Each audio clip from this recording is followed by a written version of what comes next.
Vinquata, HNCF no Sunday School Vinchan Kundi, Sound February Kumania, Mark Hola in Hol and Shakabai,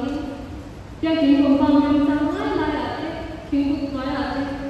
Formation and another one, prayer Hola in Hong Nation, HNCF information and go try to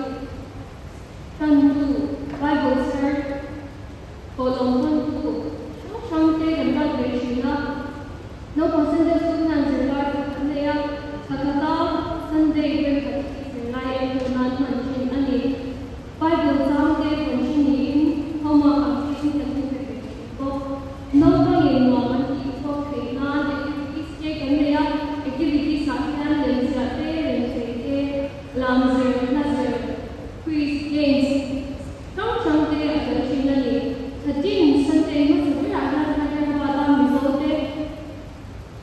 result from Tama and Mason Kaitan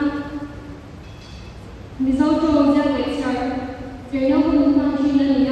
Takata Sunday for India and Kono Nation of Ani no Sunday students Special Sunday Kuya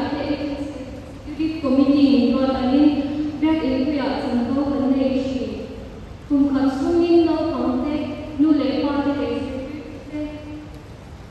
important non-outing nation ania kunwang dakmanchin ani agency food like appear in no conforming going in the sanction ania no consent to support the regime in government take the ani kunto exam